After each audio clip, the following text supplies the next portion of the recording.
comfortably seated under the rose apple tree. When Gautama Buddha was still struggling on the way, he happened to recall a childhood experience in which he was comfortably seated under the cool shade of a rose apple tree.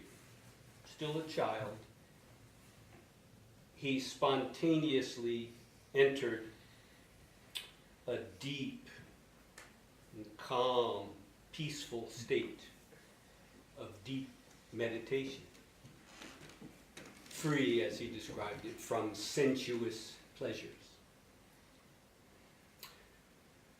As many of you know, the early Buddhist teachings can be very dry and can seem rather dull, and yet in those early Pali Suttas, it's actually this recollection, childhood memory, of an unprompted experience that became the spur, the inspiration to drop his willful, forced practice, which was killing him. And as a result, if we may speak of results here, he awakened.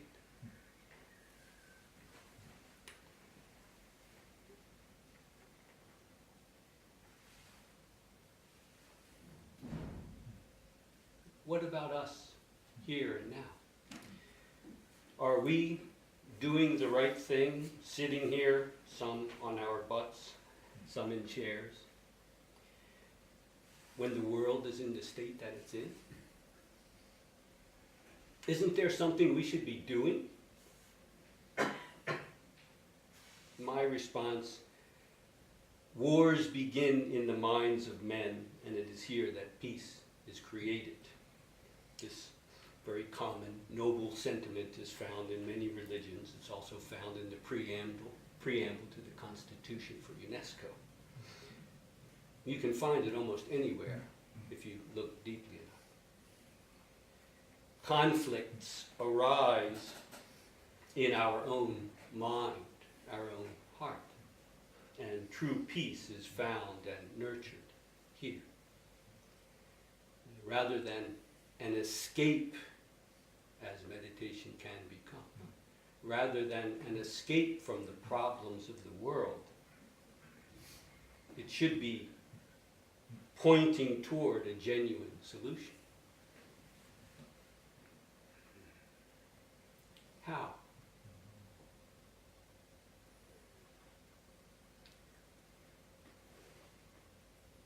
Very simply, what Buddhism calls mind, heart, even self, is not different from sense experience in general. Mind includes what we see, what we hear, what we smell, what we taste, what we touch with the body, and what we think, desire, hope for, worry about, and hate.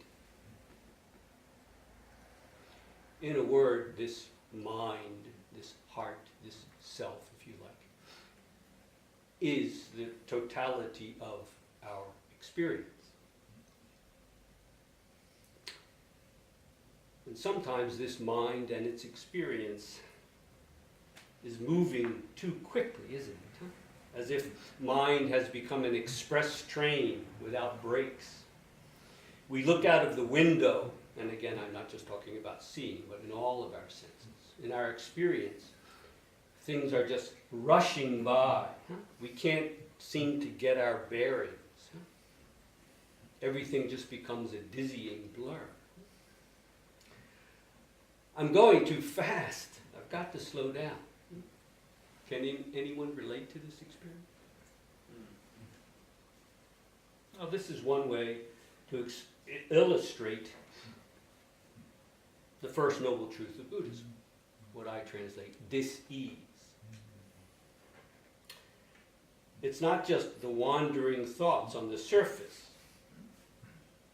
but the basic drives and urges that propel us forward. we can assert some control over them, but they also control us, don't they? Can we control those urges completely?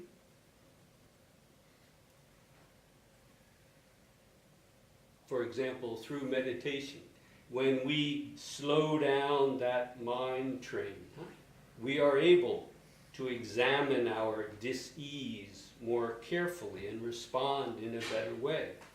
We're certainly more in control then. But to put it in American English, dis-ease in slow-mo is still dis-ease, isn't it? Looking out of the window of our racing mind train, our whole experience is like a blur. Whoosh. We can't see clearly. We can't distinguish things or make good judgments. Some people seek to escape through alcohol, drugs, dulling their minds on electronic screens, and so on. Many people nowadays are turning to different forms of meditation. It's not a panacea. But by learning to properly meditate, we can slow down our speeding mind train. Slowing down from 200 miles an hour to 2 miles an hour. What do we see now? What is our experience now?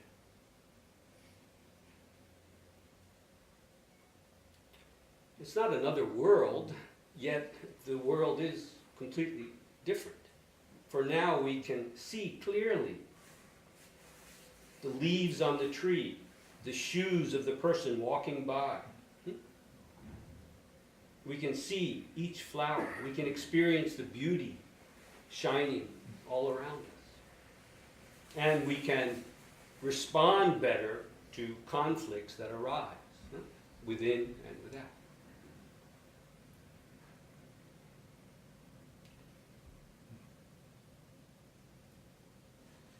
Slowing down, becoming calm and clear is a healthy thing to do.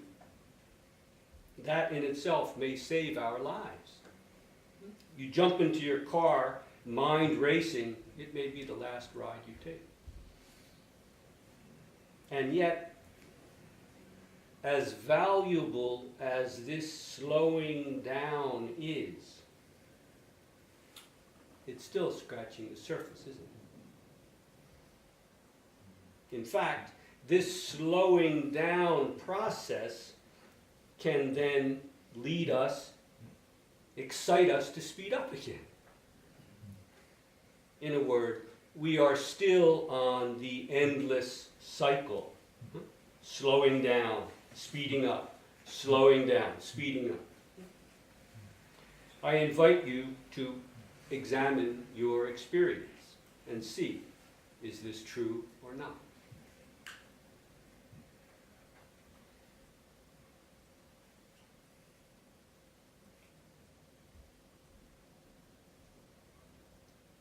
When our racing mind really calms down, what do we clearly see? What is our actual experience? Can you start to discern, to see through the underlying urge or drive at the heart of our dis-ease? This is craving, the second noble truth of Buddhism. The self-centered urge to be, to assert myself, even perhaps to dominate the other. You see how intimately connected this is with wars beginning in the minds of men and women and coming to an end there.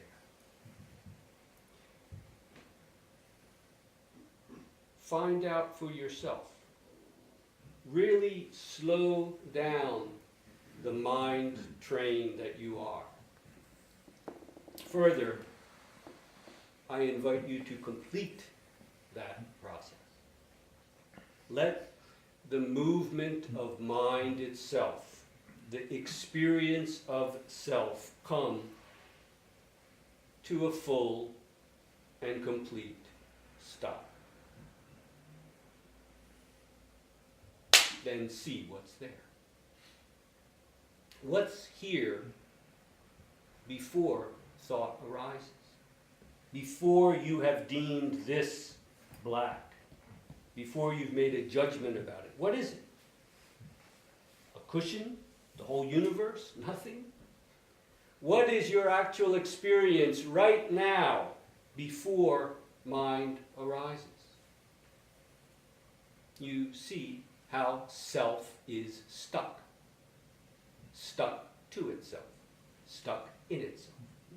Immediately, the mind wheels start turning. Reflection starts churning, doesn't it?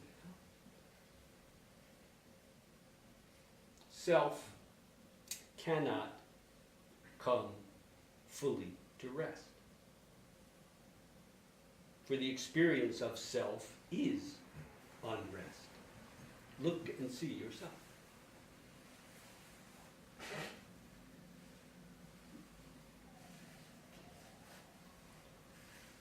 Thus, the practice, sustained practice of real meditation, for example, Zazen, which simply means seated Zen. Genuine Zazen discerns, sees through the underlying dis-ease that self is, and it reveals that it is undone at its root. Again, genuine Zazen discerns, clearly sees through the underlying dis-ease that self is, and reveals that it is undone at its root. By just allowing all of your energy to naturally, simply gather, to fully focus into one, for example, through the breath, is a very good entrance. No hocus pocus, no need for a koan, a mandala, a mantra. The breath itself. You've already got it, right? If not, you're dead. Nothing added. But we tend to be separate from our breath, to go off in our head. So simply to return to what is always already there, and to be one with the breath, to exaggerate, huh?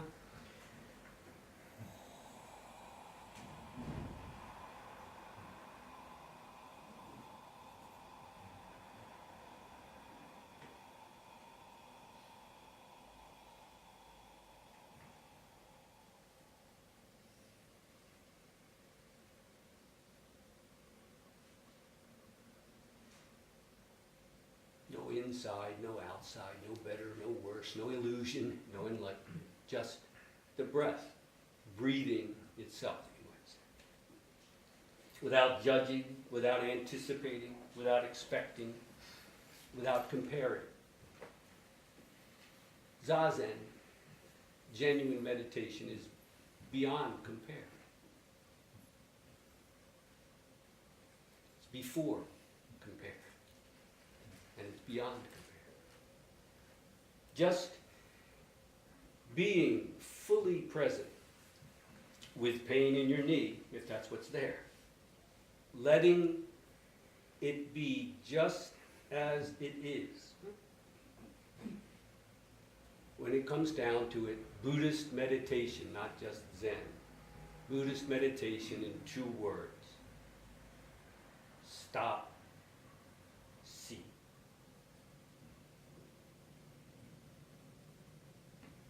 Samatha and Vipassana. To truly, not, it's usually translated as something like, well, there are many translations, but what it really means is stopping. Not calming, stopping. In Japanese, shikan, literally, tomo, stopping. And then to see, to realize. Okay, some people might think, I can't even imagine what it would be like to really stop. No, it's impossible. Maybe for them it is. Other people might wonder, should it stop? You know, sometimes it's kind of entertaining, you know? I kind of like it sometimes. Should this dis-ease come to an end? I invite you, through your own experience, to confirm for yourself. Is that what needs to be done or not? Once that's clear, the way is clear. There's no hindrance. Can this dis-ease really be stopped? As long as you haven't actually confirmed it by stopping, you can't help but doubt. Go right ahead. Let that doubt show you the way you must go. Stop and see. Confirm for yourself. Come to a full and complete stop in whatever meditation practice you do. And then see. What is there? Is this where you began or not? When the experience of self really comes to its own end, what happens? Nothing new pops up, nor do you enter a new world of enlightenment. No. For the first time, you really come home to this. 5 fingers. 5 fingers. That's quite enough. Comfortably seated under the rose apple tree or wherever you happen to be. We don't need another experience. We don't need another world to enter. Truly see what's in front of your face. Truly see the face of the other in front of you. Then you won't race around seeking anything else.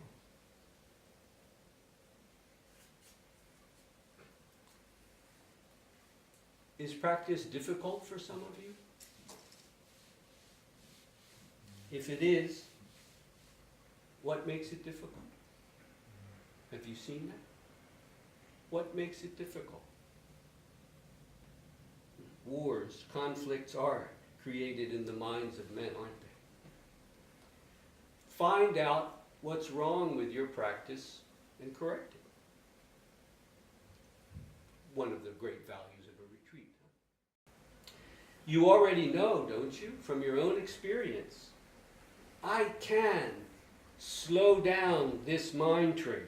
I can give up drinking. I can quit smoking. I can stop getting angry.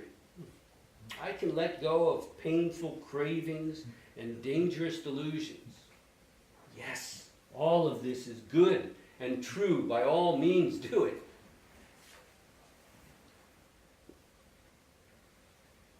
But how does the self give up itself? How does the self that is doing all of this let go of itself? How can we actually cease craving itself? The third noble truth. Can we cease our very craving to be, to assert ourselves as such? Don't fool yourself. It'll take some work. That's what a retreat is for. That's why we throw ourselves into the practice and confirm it for ourselves. There is no other way. By the way, that's the fourth noble truth.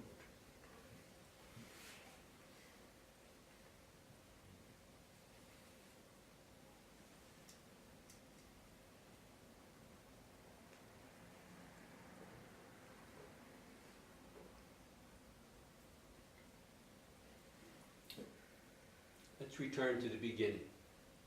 Is there something we should be doing? Should we be living and acting from here, from the real, actual ground of all? Is this perhaps where real peace arises? Please don't misunderstand me. It's not something esoteric, only experienced by monks and nuns on distant mountaintops. You are constantly touching. Every time you are immersed in something, the music you're listening to or performing, the book you're reading, the movie you're watching, sweating with the character in the movie or the book, Are you one or are you two? Are you fast or are you slow then? At least for that moment, everything virtually stops, doesn't it? Even you. Stopping is always here. It's always available.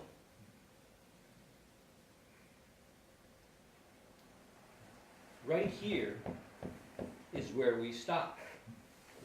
Look, right here you already are stopped. Confirm it. Let the lid come off. Let the roof come off. Let the walls come down. Let the ground underfoot be gone in a very, very good way. Let go of the self-created conflicts and delusions that we lock ourselves up in. Then see what's really here. Yes, it can be unsettling at first, to the extent that you hold on to your delusions. Yes, it's unsettling, but it is a very good unsettling. When you settle into this, you don't get unsettled again. Even death is not separate from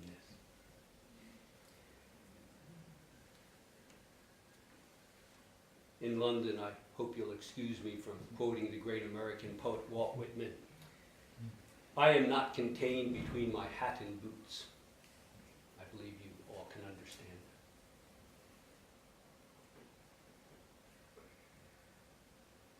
that. As valuable as it is not enough to simply stop the delusions dead in their tracks. Why? It's clear, isn't it? A beautiful butterfly pinned down in our collection is not a living butterfly. It stopped moving, and we can see it really clearly in all detail now, but it's just the dead shell preserved in our collection. Come to a full and complete stop, then fly free, then all is set free, as we say in the 4 Bodhisattva vows. I translate, numberless beings set free. If you want more Zenistic expression, go pursuing sweet grass, return following falling flowers. You can't help serving others then. You can't help but be there for others then. On New Year's Day, a few months ago, I was in Philadelphia for a retreat getting ready.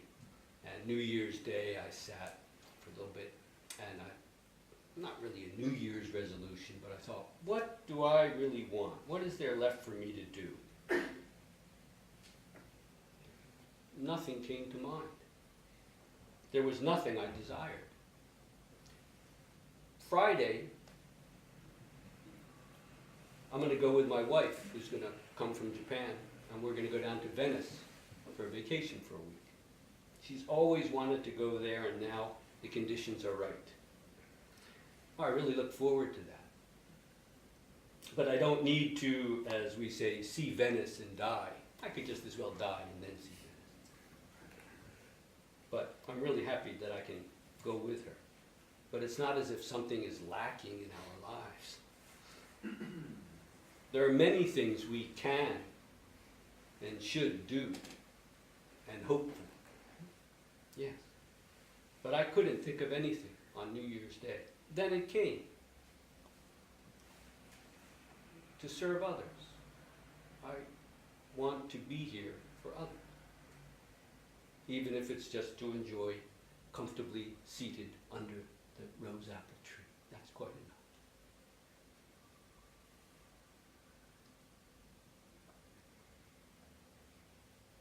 You have to stop.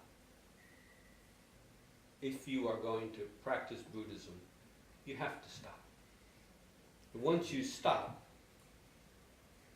you can really start again. You can jump on the train of another in need. Or you can get out of the train and sing and dance. And you can freely get back on the train.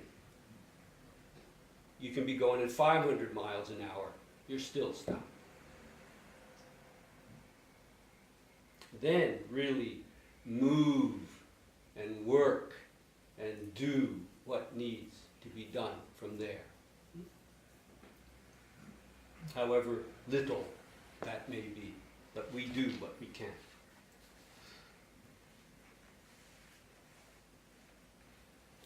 Myokan, I believe you're familiar with this poem. I was trying every which way to save the bucket, making sure the fragile bamboo strips never came loose. Suddenly the bottom fell out. No more water in the bucket, no more moon in the water. Emptiness in the palm of my hand. That is a poem attributed to Mugai Nyodai, a Japanese Zen nun of the 13th century. It expresses her awakening. She was practicing long and hard with great sincerity. And one night, she took a bucket to the well to get water for the flowers. It was a type of wooden bucket secured with bamboo strips or straps. You'll still find them today in Japan and other countries in the Far East. That night, there happened to be a full moon. And when she filled the bucket at the well, she saw the moon reflected in the water. It was so beautiful. She admired it, reflected in the bucket, trying not to move at all. Then, quite unexpectedly, the bottom of the bucket burst.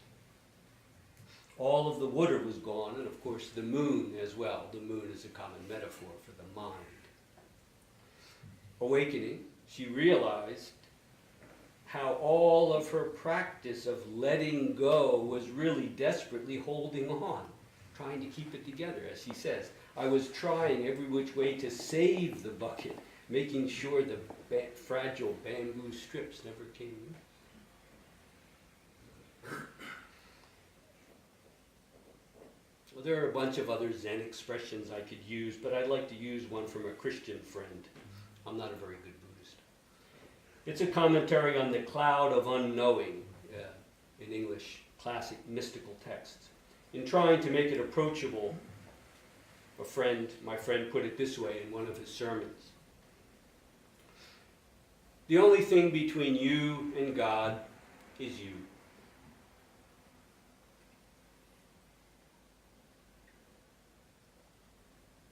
Well, I don't mind calling it God, but if you prefer, you can call it reality or the other as you wish. The only thing that separates me from the other is me.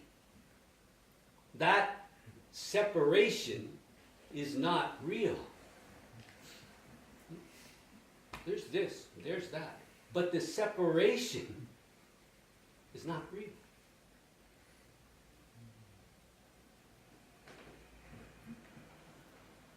That's where we practice from. That's why we practice. To find out what is from the beginning. That's what we cultivate. That's what we nourish. It's a wonderful, marvelous practice.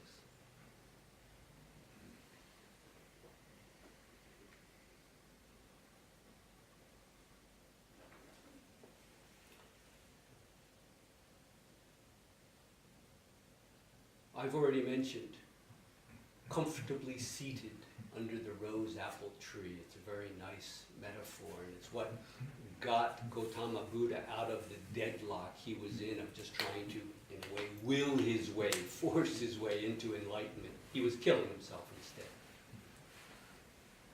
But it's so easy to misunderstand that. Oh yeah, comfortably, we all have childhood experiences where we're just kind of sitting there and everything kind of comes naturally, you know.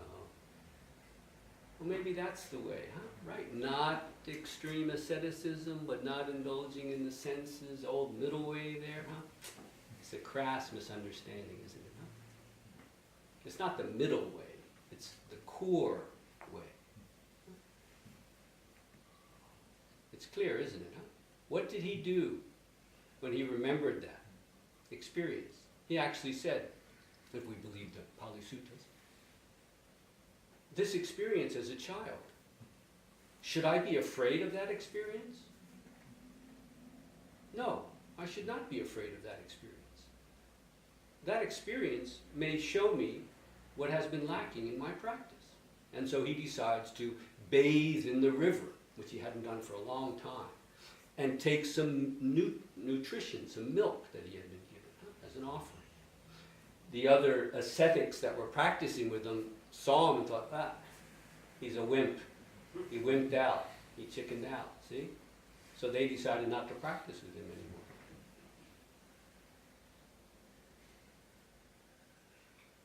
Refreshed, then it says he sat under, not the rose apple tree, but the Bodhi tree, what became the Bodhi tree, the Bo tree. What did he then say? This is in the Pali and in the Chinese editions as well. What did he say? What did he say? It's so important. Does anybody know?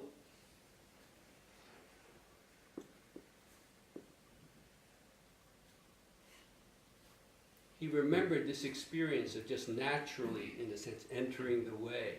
And he realized he was killing himself, not eating or just eating a palmful of seeds, huh? Or not eating at all.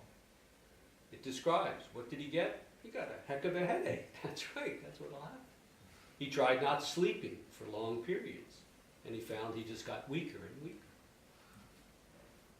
And that experience as a child, just sitting there naturally, becoming one with what is around him. Not a sensuous experience, but free from the craving of the senses, and yet very, very clear, calm. After refreshing himself, he sat down, and this is what he said. Skin, flesh, and marrow may dry up in my body, but without complete awakening, I will not move from this seat. That's the middle way. Do you understand? That is no different from being comfortably seated under the rose apple tree.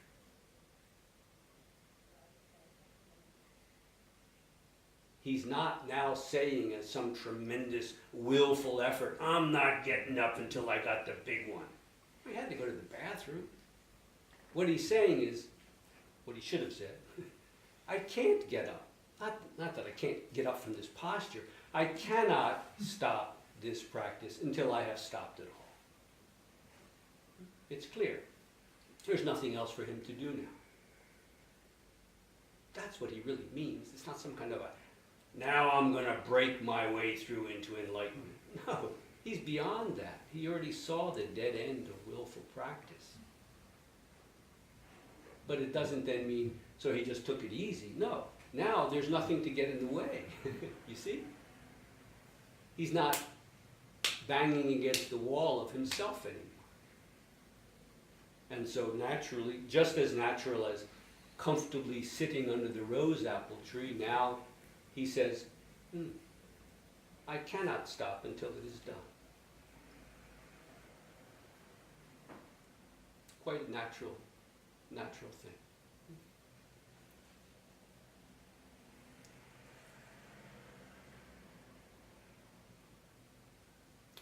Can I go on a few more minutes? Of course. I'll try to end by 7:30 now. Have you got time for some questions afterwards? Came halfway around the world. I think I can stay around. But you mentioned E.T. Suzuki. It reminds me, this year is the 1150th anniversary of the death of Rinzai. father of Rinzai, Zen Linji in Chinese. So we're doing all kinds of things at the university and in the monasteries. Actually, about a week and a half ago, there was a session at Tofukuji where I trained, because it's the only one big enough. About 300 Rinzai monks came from the 38 training monasteries in Japan and all the masters. This is the one time in 50 years. Last time was 50 years ago, that's when the Japanese are big with this stuff, right? So not only could the monks, not all the monks, but about 5 from each of those training monasteries, came and actually did a week-long session. They went out for takuhatsu, the begging rounds too. You know, it's in the news. It's always in the news because it's a couple hundred of them. Quite impressive. But this is the one time when they are allowed to do the dokusan, the one-on-one, with any of the masters, if they can run fast enough. You know, there's only so many people that can do it. But usually this is completely forbidden. If you're training with one teacher, you train until you die or he dies. You don't shop around.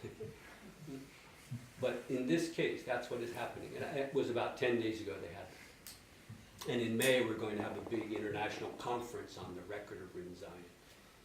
Talk about Rinzai Zen now and things like that. But in order to prepare for that, I looked 50 years ago, and you know what they did 50 years ago was Ueda Shizute, who was a Ueda Shizute, Kancho. He's still alive. He's coming to the thing in May. Wonderful. Yes, yeah. And he was there 50 years ago. He went and interviewed D.T. Suzuki, who was going to die within a year, about the record of Rinzai. So again, this was the 50 years ago. This was the 1100th anniversary.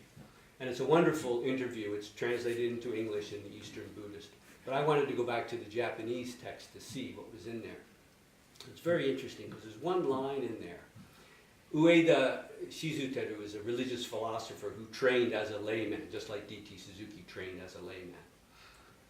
But he's a religious philosopher. So he was asking Suzuki about the use of this term and how many times it appears in the record. And there's a moderator who was a Japanese Zen priest. And you can just feel, it's getting a little itchy there. So finally, about the middle of the interview, the moderator, the Zen priest, speaks up and says, well, after all, Dr. Suzuki, isn't it true that it comes down to doing Zazen?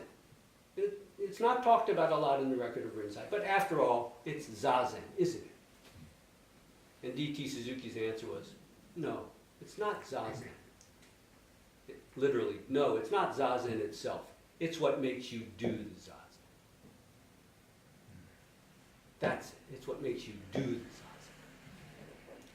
I thought that was really, and I went back to the library book where this is in Koza Zen, and I checked, and you know, this is a Zen university, so there's all these scholar monks. Probably it was one of the scholar monks.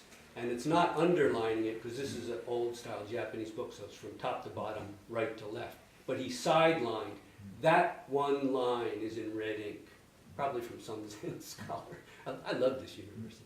But it had actually underlined or sidelined that. It's not the Zazen itself. It's what makes you do it. Consider well.